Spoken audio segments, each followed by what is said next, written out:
I figured since the Lord is graceful, and all the time He's graceful, and I have people say time, I have time. So I said I use my time to do so much things. Like let me use it for something I would like to say constructive and something of light, and I could bring a smile and maybe you are going through something similar, and like that's how we know that we can relate to each other. And so that's my part, and that's my purpose, and I accept that. I'm not asking anymore. So I really want to talk about something that's prominent in our community, especially with young men. It's not just our community, it's just young men in general, but obviously something I recognize because I can relate to my community more. That's who I am. I'm a black man, so not in just sense of black community, but in the sense of maybe the Caribbean diaspora and Afro American, Afro Caribbean, and even some of the African too. Some of the African brothers have a more as a system that's set them up regardless of religion. They have systems that what I call them rites of passage that they don't really go down that part too much. And I'm talking about the part I'm talking about it's the women and the over sexualizing of everything and the way it deteriorates our moral compass as men. And it's something that sent me back.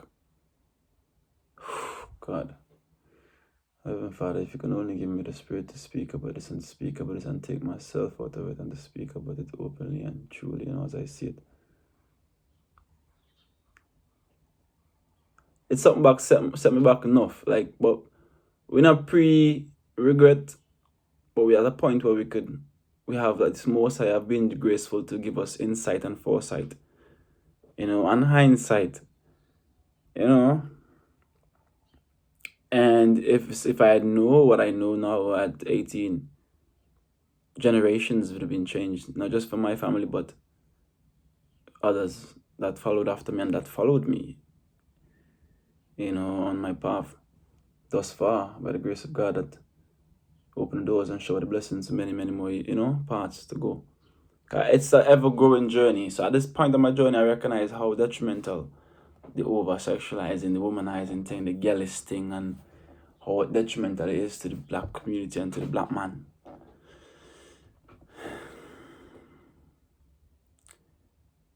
At the age of 12, I was kind of exposed to certain things. Like 12, we're not supposed to be looking for sex at 12. At 12, we are children. We should have been nurtured and guided in a certain path. But based on the circumstances and the society in which we grew up, many of us are forced to raise ourselves as children because, parents gone overseas to work and grandma is raising you, but it's loads of you, and so grandma can't live with everybody, so everybody, whether it's why it was pornography or influencing the culture in itself with the sexualizing and the daggering, and it all has its intrinsic complements and components that adds to that individual. Society shapes us, and it's unfortunate because it sets back a lot of our young men because, as I said, for the age of 12, you shouldn't be even open to those things, So you're robbed of a childhood. And I'm speaking about it, that God gave me the power to speak about it. And the Spirit of Yeshua Mashiach be manifested and established in me. And the light may shine surely and surely and surely just so. And as I go on to say this, as the man, the reason why God gave Adam authority, right? And authority as in a boss, but authority as a leader. And that the man is called to be a leader. We are all called to be leaders, man and woman, don't get me wrong. I'm speaking from a man's perspective. I'm not here with the easy man, skizzy man, nisism man, whatever. The man has a weight upon his shoulder to lead and to be a leader. There's certain characteristics that shape the leader, and there's certain characteristics that destroys a leader. So they could be a leader, but not necessarily the best leaders. A destructive leader too. And so we have to come a point where we recognize those characteristics that doesn't benefit a person who call himself a leader. And some people don't even know they are leaders, you know. And some of those characteristics, the feminism thing, some of the feminism, forgive me, the bag of jealous thing and the bag of run down a bag of woman and give up with energy and them thing there, it deteriorates our capability, it deteriorates our characteristics. It is working against who we are called to be on the mission that is ahead of us. You see me? And I recognize that 27, but at a point I was so deep in it now I started to like grow accustomed to that trauma. Like it's comfortable. I will have to be careful of the music that we listen to, because music have especially come back to community and society again, the music that's been portrayed and been spewed in the Caribbean and Africa and something is very sexualizing too. That as well add to the spirits, because the Most High say shall call upon the players of instruments for lead him, as the great Gandel Silk say, rest his soul. Music is the rod and we are Moses. Music is the rod and we are Moses. Leading God's children to the so if you not lead some to the promised land, promised land itself is what they call milk and honey, is fruitation, is heavenly state, and we have to live in that in the physical. So the music have to give with a vibe there. If you are giving more down press and more just be sex, it a defeat we, be honest with you. And you know. So I saw that at 27, but I didn't realize the stages to it, you know, you have to. So that's why now I'm using my platform to help some of the young men them who are 20 and probably just get a job and car go on for them things look nice and the girl them come, and it's natural, you know. And even the greatest of man who has been succumbed to these temptations, as I said to you, in many great books. And so we are children of those. So what we have to learn, and we have to see who those men were and what they were coming from there, and their patterns. As I would study patterns and study our father's pattern and where he got them. Because I watch our father's father, them, it defeat them. So I can't make that happen to my generation and to me. God forbid. So we denounce that. And so as we learn and come from that, I'm saying something that I want to make the man in my way of, you see me? And that comes with first recognizing yourself and your nature. And, you know, knowing your story. Let me say history, but let me say your story. And some people try to say like, oh, it's been known to man to be a certain way and something, but there come a thing called discipline. Because I recognize that the mission that God has called me and I can't live them life there, because it's not going to prosper me, bro. And if as a man who's supposed to be a leader and carry a family and structure and manage children, you can't them thing, you know, time in the day for them thing, bro. And if you spend time, it's going to take away some thing from your mission, it's going to distract you from the force, the energy and the frequency that you need for resonate to carry upon your purpose, you know what I mean? Whether that's be a degree you're studying for, and this is both male and female, eh? But obviously I'm giving it from a man's perspective, so you take it on, you know.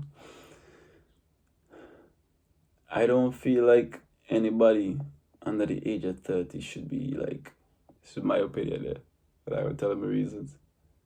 Especially men. Because sometimes, you know, by the programming that women have, they think they should be married and certain things and, you know, some programming. But I feel like as individuals, by the age of 18 to 30 is individual building, you know, characteristics and leadership, and you'll have your experiences, but don't try to commit to something that doesn't even know it. You know, we try to commit to other people when we don't even know ourselves, and we don't even know to commit to ourselves. Because I'm still fighting the fight of flesh and lust and lust. I mean, I can't be with one woman because there's a strong desire in my nature at the age of 25 where I want to be expressive, but I am suppressing that, trying to be something else because I want to please that girl. It's gonna fail, bro. It's inevitable. So, I can't do that, but I've done it. So that's why I could speak about it. I could tell the man who are 25, who are chasing a career, who are chasing a degree. If that's your aim, I think that should be your aim, and that it shouldn't be so trying to be in a relationship when you know you're going to college or university where enough girl lady and you're gonna be tempted, and most likely if you get tried, you're gonna succumb to the temptations. So maybe that's not for you right now. You know what I mean? Get to know yourself and know your nature and know your genetics and everything, and understand that okay, If I'm going to be expressive around this time, how did God say I should do it? If I feel like, say, that's why the most I use marriage, But at that point, I don't think you should be giving your energy to that. I feel like, and again, go back to systems there.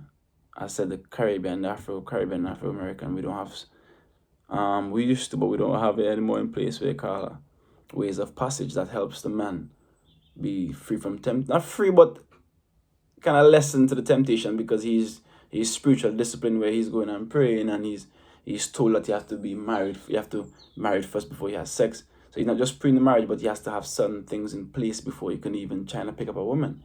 He must master himself and master his gifts and master his arts, or his craft, or his lawyer, whatever it is that he's feel before he even trying to give himself to a woman when he don't even know himself. And then that's where the confusion comes in a lot of young marriages, because it's the clash of the personalities, the characteristics that are still building and still thriving for air. Some of us still have suppressed personalities in us from childhood, still thriving for the front. If you ever watch the movie Split, you know what I mean? And so we have to free ourselves of those things. And during the stage of development from 18 to 30, we are going through that personal development and character building, and keep saying character building, and so it's inevitable for complications to come when it comes to relationship and dating. So I just feel like if you are across that age and you feel like you get urged and maybe you have a childhood love and you're both willing to understand that, hey, here's where we're at, and so talk about these things instead of going into it and then you cause confusion and you bring certain actions with that, and then the actions have repercussions. So my thing is, from you them 18, maybe I said 30 when I feel like 25, because I can't put no gap on nobody age. I'm just telling you, if you have a girl and you feel like you love her and everything, the marriage should be the aim. Of course, that's law in the spirit as well and in the physical, because it protect you from confusion and it keep you on your mission. Okay, it keep you from less distraction. But if you know that you're doing it as a savior, it can't save. Marriage can't save. A lot of times men, we kind of, me too, as I said, I'm speaking from experience too. We cannot say, okay, when I get a woman, I will stop do this. No. You have to know yourself. You have to stop do that first before you can even approach a woman, bro. Because you're going to waste your time and waste her time too. So we have to get to know yourself. Because at that point, I just feel and tell myself, say, bro, you don't even know what you want. Because you say you want a brown skin girl, you get a brown skin girl. You say you want a big body girl, you get a big body girl. You say you want an empress, rasta locks, you get that over and over and over. So you don't really know what you want then. And you blame the woman, them are you. So deal with yourself. So okay, how do you deal with yourself now? I know that I love women. And I love not just, so I recognize what made me love women so much. If it was a lustful thing, it was sex. So you got to a point where I was saying I want a girl now who in deal with attachment and just sex, and then I find that it was just that, and I still wasn't satisfied. So I said, okay, it's not the sex then. So but that is in my 20s, I learned that. As I say, no, if I never had those experience, I could never be able to equate and say, okay, what it is. That's why I'm saying it now, because through that time is where you're supposed to just be honest with yourself and try to know yourself and what you want and them things. Because I say, oh, so it's not really nobody you want, it's you. You have to love yourself and know yourself. So, okay, if you love a man, you meet them girl, you don't tell them, get on the back a lullaby story, tell them straight, say, oh, listen, B, I'm trying to find myself right now, and I know it's journey, and my father still come to the flesh, but I ain't trying to be in that straight. And if you end up in that, make sure that your intentions and you carry it on the table. So you know, I set you back when the back of tears and the back of crying. You can't deal with that big man, because you go to school and you study. You don't want that in your head. Or you dip on you're captain for a ship or a pilot, or you can't deal with them things when you try. You see me? So the whole thing is master your craft first, which is master yourself. Because there's different stages of the Christ, man, and there's different stages of the God, man. A child, Adam, and you move into the stage of Moses, where you kind of have to go through the wilderness and you kind of like have to figure things out, but that I could teach you, because that I could make you that grow perseverance and faith. And then you come down now to Noah, and then go down the man Christ now, we kind of have the faithfulness, we kind of the growth. So that's the whole journey. And you never fall, you ever sin, as they say, but these things are there to show us that's, it's repercussions. And it's like, it's just it's just laws, no man. It's just physics. It's just, so at this point of recognizing, I said to myself, so, yo, I could see those seeds are planted in the youth them now. Because I was once 22. I'm not one of those who born the youth them. I love the youth them because I remember myself being like them. And I even blame myself sometimes to me say them a behavior and say, yo, you are part of playing that one. So now I have a different insight. I could tell them on them, say, yo, listen, if you come on a path and you're on a mission and you're young and you have somebody you love, you gotta be honest about yourself. You gotta be honest. And then that kind of create less friction, less thing, bro, and less distraction, less trauma, less cussing, less fussing. You see what I'm saying? So, and then if y'all both say, yo, we're gonna be here for each other, we're gonna figure it out, and whatever the case is, then you pray and then you go and get married. That's the case, but don't think marriage ever save you, bro. Sis. A lot of women do that too, get married, just kind of try to save themselves and save the man, but can't save the body.